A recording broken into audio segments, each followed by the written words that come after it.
नमो सिद्धाणं नमो आयर्याणं नमो उवज्झायाणं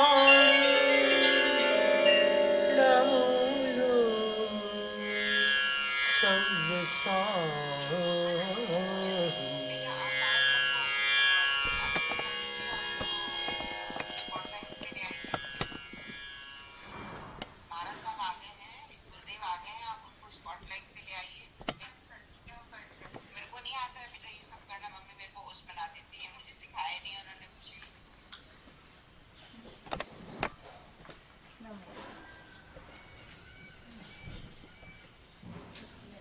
अव्वाबाहमणिन्द्रिय मणोवमं पुण्यपावनिं मुक्कं पुनरागमन विरह्यं नित्यम अचलम अनालंबम। वे सिद्ध परमेष्ठी अव्याबाद होते हैं, कर्मों की व्याबाधाओं से रहित। अनिंद्रियम अनिंद्रिय होते हैं, इंद्रियों से रहित होते हैं। अनुपम होते हैं, पुण्य पाप दोनों से निर्मुक्त होते हैं। पुनरागमन से रहित होते हैं,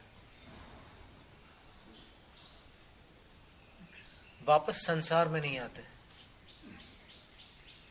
आपने रत्नकरण शावकाचार्य में एक काव्य पढ़ा होगा, काले कल्पशते पिच कते शिवानान्न विक्रिया लक्ष्या उत्पातोपि यदि स्यात् त्रिलोक संभ्रांति कर्ण पटुः। आचार्य समंतभद्र स्वामी ने कहा है कि त्रिलोक संभ्रांति कर्ण पटु, तीनों जगत, अगर तीनों जगत में खलबली मच जाए और सब लोग इधर उधर भागने लग जाए तो भी सिद्ध वापस नहीं आएंगे। और वो सदाशिव मत है, एक वैशेषिक मत। वहां मान्यता ऐसी है कि शत कल्प काल के उपरांत मुक्तात्मा का पुनरागमन होता है। 100 कल्प काल के बाद मुक्तात्मा का पुनरागमन होता है। लेकिन उसका निराकरण करते हुए आचार्य कहते हैं, काले कल्प शते पिच, 100 कल्प काल की बात छोड़ो, आप सैकड़ों कल्प काल भी अगर बीत जाए तो भी सिद्धों का पुनरागमन नहीं हो सकता।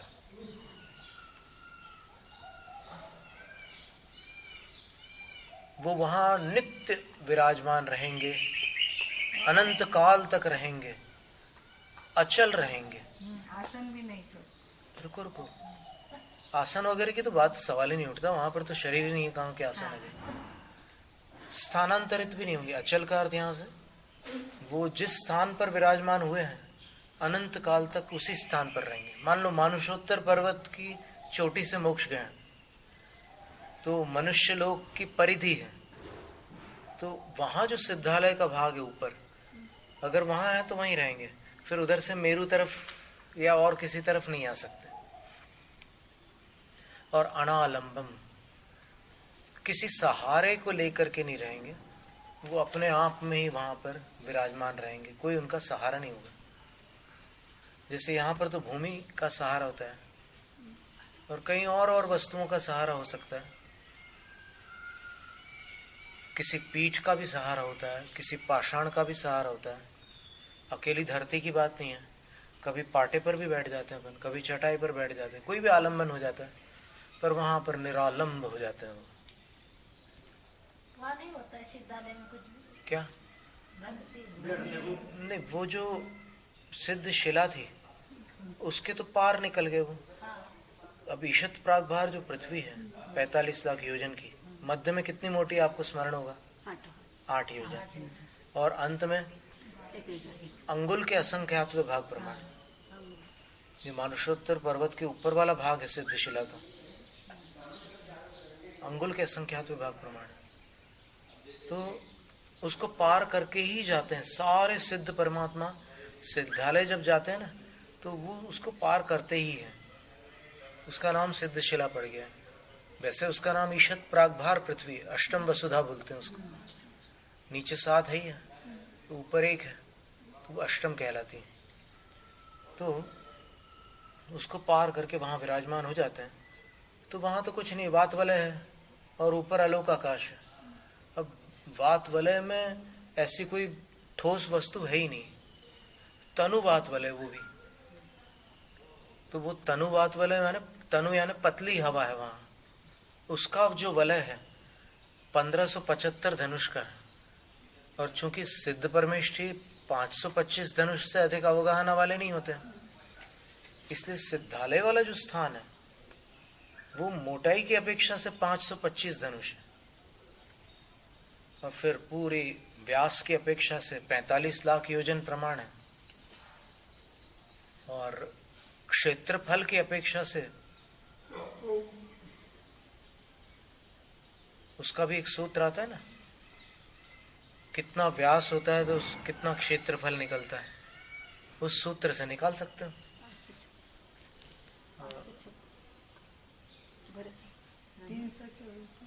नहीं, अभी सिद्धालय के क्षेत्रफल की बात कर रहे हैं।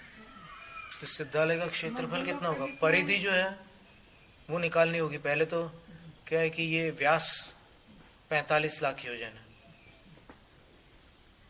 तो circumference is equal to 2 pi are,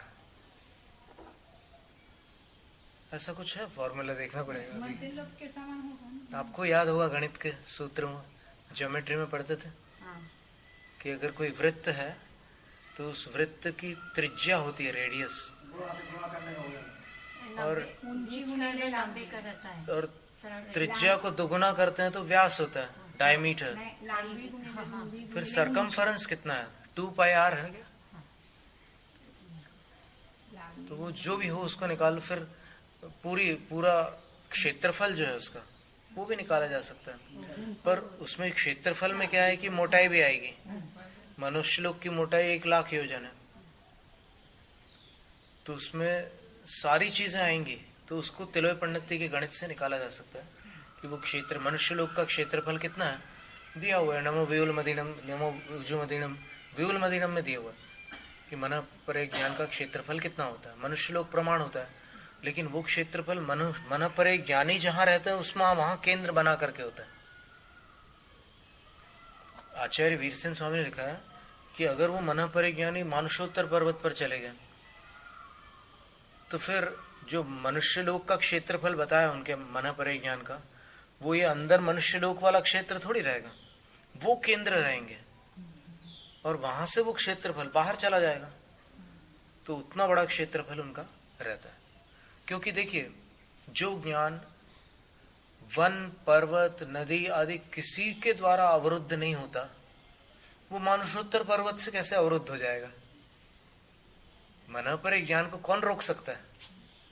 उसका क्षेत्रफल 45 लाख योजन प्रमाण है, ऊंचाई 1 लाख योजन प्रमाण है, तो उतना अपने को निकालो। क्षेत्रफल 45 लाख योजन है, व्यास 45 लाख योजन प्रमाण, तो उतना ही क्षेत्रफल वहां पर सिद्धालय में सिद्धों का होता है। लेकिन बस उसमें एक बात यह है कि वो जो मोटाई है, ऊंचाई जो 1 लाख योजन की है, वो 1 लाख योजन की नहीं रहेगी, सिद्धालय की। वो जो ऊंचाई है वो 525 धनुष की रहेगी। तो उस हिसाब से क्षेत्रफल निकालना होगा। बड़ा रोचक है, गणित है, और निकाल सकते हैं बिल्कुल, उसको विधिवत सारे सूत्र लेकर के निकाला जा सकता है। अब अपन इतना प्रीति रखते हैं सिद्ध भगवान के प्रति, इतना धर्मानुराग है अपना, तो फिर उनकी ये सब सारी जानकारी, ड्रेस, एड्रेस और सारी चीजों की जानकारी क्यों न रखें? ड्रेस तो खैर बचा ही नहीं, एड्रेस तो है अभी। अवस्था और अवस्थान 2 शब्द निकले थे ना, तो दोनों की अपन पूरी जानकारी निकाल सकते हैं। कोई प्रयास कर ले, यहाँ पर श्रोता लोगों में कोई भी हो तो वो भी ये कार्य कर सकते हैं। व्यास 45 लाख योजन है, और फिर जो ऊंचाई है वो 525 धनुष है। उस हिसाब से आप निकाल लीजिएगा कितना है। अब एक योजन में कितने धनुष होते हैं? गुना करना क्या है? नहीं, वो महायोजन की बात चल रही है यहाँ पर। ये जो योजन है वो छोटा वाला योजन नहीं है अपना 13 किलोमीटर वाला, ये 2000 कोस का योजन है। 2000 कोस का एक योजन है। यहाँ पर जो योजन होता है वो 4 कोस का होता है, और एक कोस में 2000 धनुष होते हैं और 8000 हाथ होते हैं। उस हिसाब से निकाल सकते हैं। कभी बैठ करके या तो हमारे साथ में बैठ कर निकाल लेना। अब देखिएगा वहां क्या स्थिति होती है सिद्ध परमेष्ठी की, तो बता रहे हैं न विदुखम न विसुखम न विपीड़ा नेव विजयी बाहा न विमरणम न विजननम तथैव होई निर्वाणम।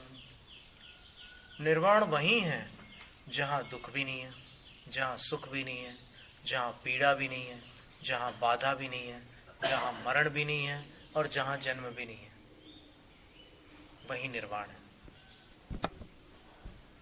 और बताते हैं न वि इंद्रिय उवसद्गा न विमोहो विमो यनिदाय न निदाय नयतिन्नाण्येव चुहा तथैव होई निर्वाणम।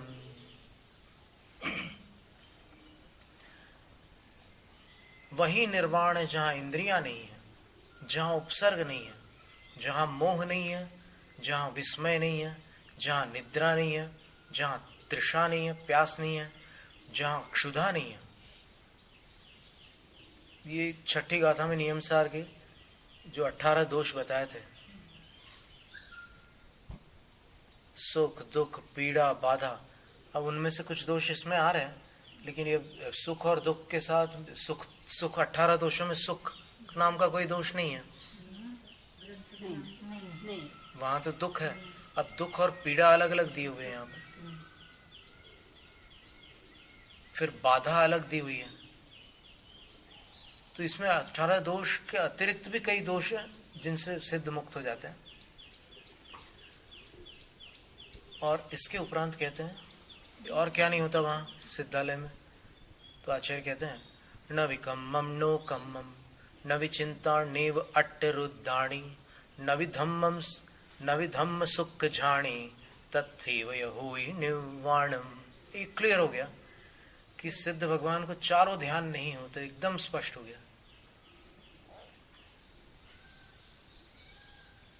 कर्म नहीं होता, नो कर्म नहीं होता, कर्म ज्ञानावरण आदि, नो कर्म शरीर आदि, दोनों नहीं होते। चिंता नहीं होती, आर्त ध्यान रौद्र ध्यान धर्म ध्यान शुक्ल ध्यान, चारों ध्यान नहीं होते, वही निर्वाण है। वीतराग स्तोत्र में जो दिया है उसको ले सकती है? नहीं, अभी वीतराग स्तोत्र की अपन बात नहीं कर रहे, क्योंकि वो कोई पूर्वाचार्य प्रणीत स्तोत्र नहीं है और वो शुद्ध संस्कृत में भी लिखा हुआ स्तोत्र नहीं है, वो सब मिक्स है उसमें, इसलिए उसकी बात अपन नहीं करते। अपन पूर्वाचार्यों के वचनों के आधार पर अपन चल रहे हैं। फिर बोल दिया कि अभी सबका मना कर दिया, फिर रहता क्या वहां पर सिद्धालय में?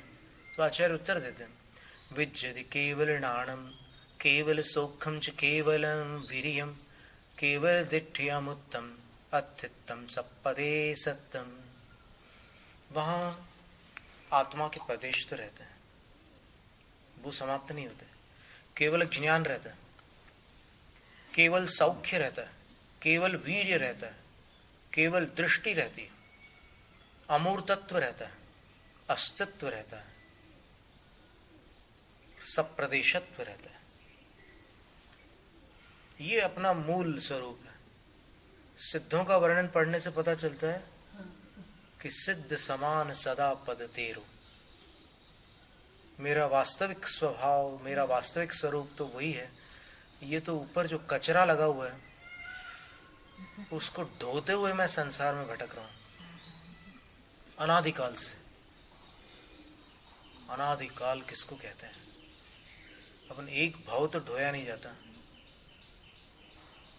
वो तो अनंत भाव है अनादिकाल में। तो इतने समय से अपन ये सब लेकर के चल रहे हैं, ये पूरा पैकेज है, इतना वजनदार पैकेज है, और इसमें अपने को थोड़ा थोड़ा कोई मुंह में ड्रॉपर से कुछ थोड़ा सुख मिल जाता है साता वेदनी से, तो फिर अपन संतुष्ट हो जाते हैं। जैसे दिन भर गधे को लाद करके वो मालिक चलता है और फिर उसके मुंह में थोड़ी सी घास डालता रहता है, तो फिर वो खुश रहता है। वो हाल संसारी प्राणी का है। अब ये गधे वाला दृष्टांत जो है एक आया हुआ है कि किसी दिन एक बार बहुत आंधी तूफान था, तो कुम्हार के घर जो एक गधों का समूह था, रहता ही है क्योंकि वो मिट्टी लेकर के उसी पर लाद करके लाता है। तो कोई जंगल से एक शेर का बच्चा जो था ना, वो घबरा करके उस स्थान पर घुस गया।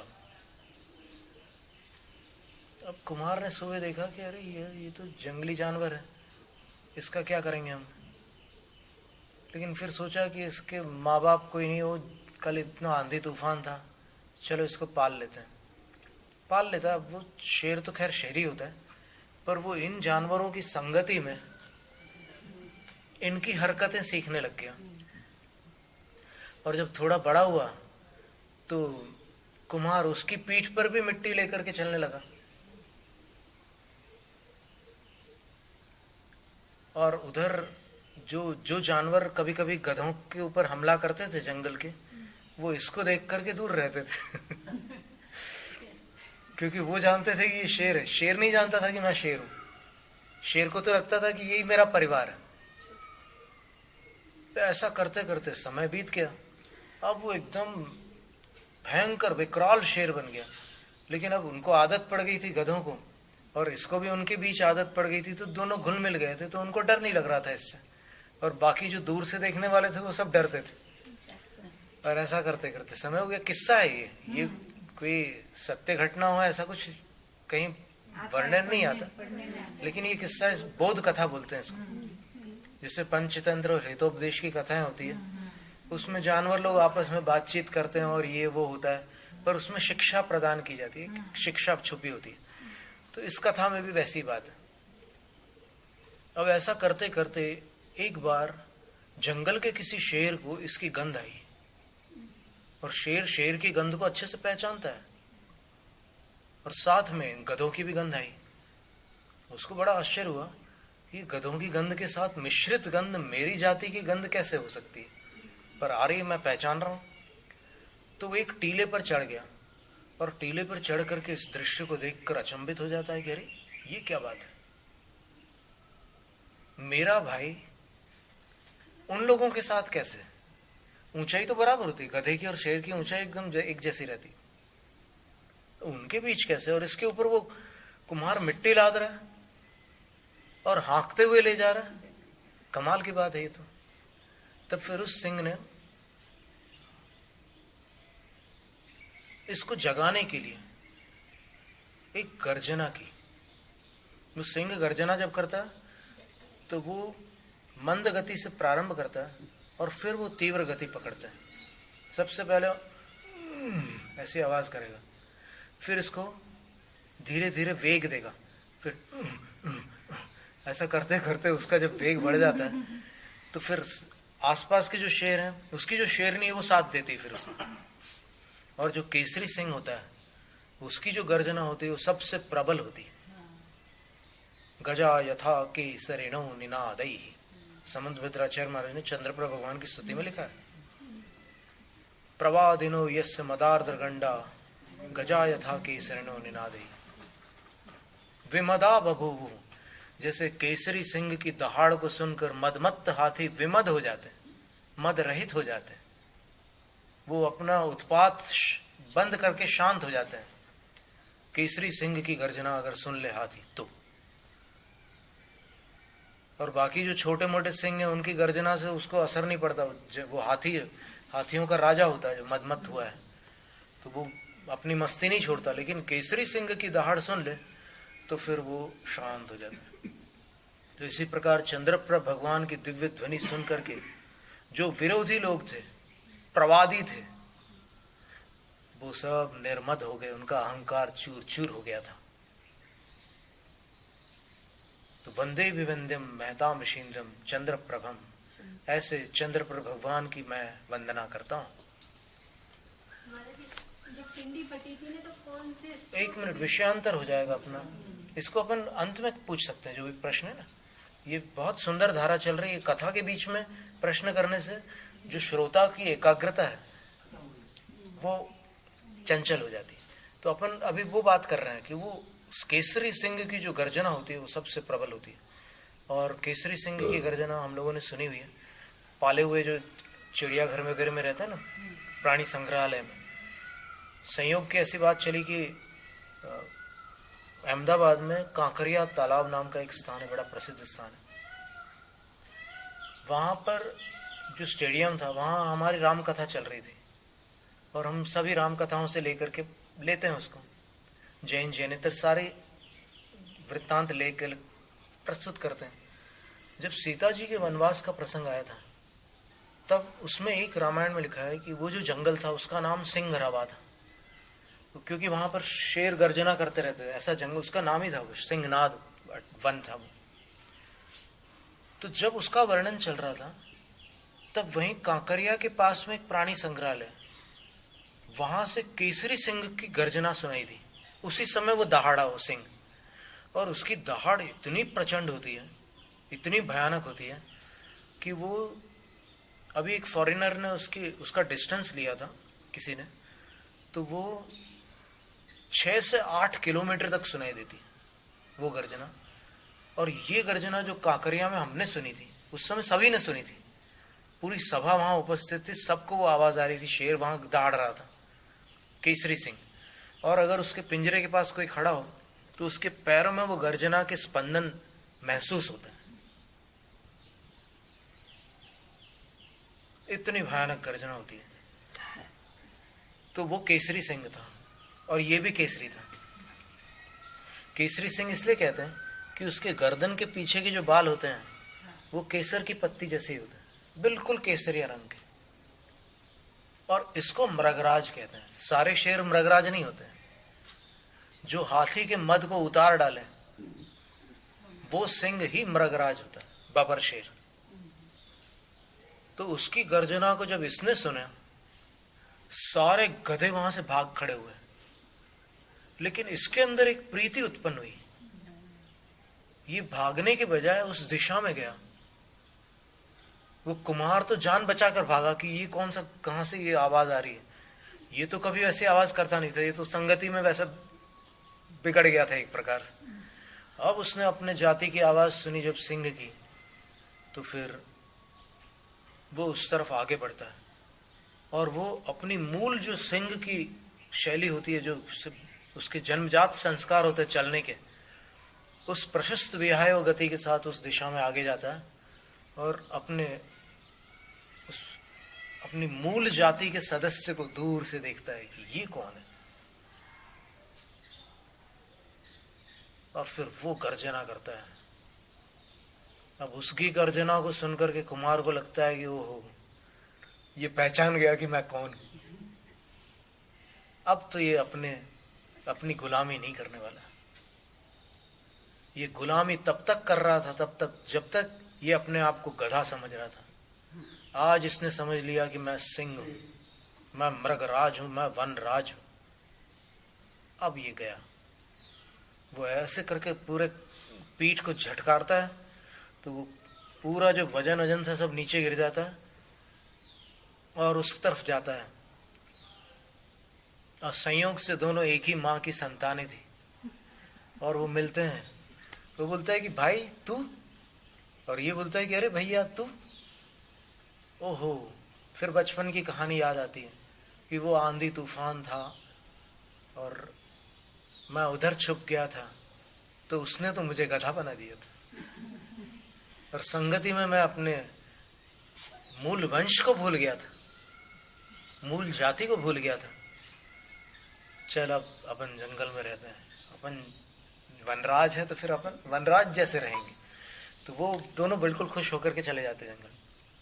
इसी प्रकार संसार में भटकने वाले जीव संगति में, रागियों की संगति में वैसे बन गए हैं।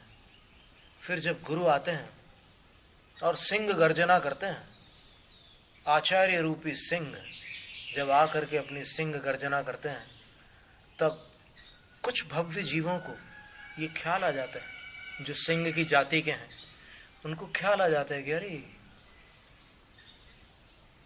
मैं तो उस समूह वाला हूं, इस समूह में कहां पड़ा हूं। और फिर जैसे उस सिंह ने अपने ऊपर का बोझ झड़ा दिया था, वैसे ये अपने केशों को उखाड़ कर अलग फेंक देता है और उनकी संगति में आकर के फिर सिद्धालय पहुंच करके अपने मूल स्थान को प्राप्त हो जाता है। तो ऐसे सिद्धों को अपन नमस्कार करते हैं। निव्वाणमेव सिद्धा सिद्धा निव्वाणमिति समुत्थिठा कम्म विमुक्को अप्पा गच्छैलो यज्ञ पर्यंतम। निर्वाण ही सिद्ध है और सिद्ध ही निर्वाण है, ऐसा कहा गया है जिनेंद्र देव के द्वारा। कर्म विमुक्त आत्मा लोकाग्र पर्यंत गमन कर जाती है। निर्वाण का अर्थ क्या है? निर्वृतिर निर्वाणम। निर्वृत्ति का अर्थ होता है पूर्ण तृप्ति। ये सारी आग बुझ गई है, निर्वाण को प्राप्त हो गए। तो पूर्ण तृप्त आत्मा को सिद्धात्मा कहते हैं। और सिद्ध ही निर्वाण है, निर्वाण ही सिद्ध है। कर्म से विमुक्त आत्मा सिद्धत्व को यहां प्राप्त करती है और सिद्धालय को वहां प्राप्त करती है। एक समय की यात्रा होती है, यहां से छूटी, वहां विराजमान हो गई। क्या अद्भुत है सिद्ध स्वरूप। और अंतरंग से अपन देखें, यदि जिनेंद्र देव की वो गर्जना, जिनवाणी केसरी सिंह की गर्जना है, उसको अगर सुन करके अपन अपनी पहचान कर लें, फिर ये झड़ा करके वहां पहुंचने में देर नहीं है। नमो सिद्धाणम जैनम जय शासन।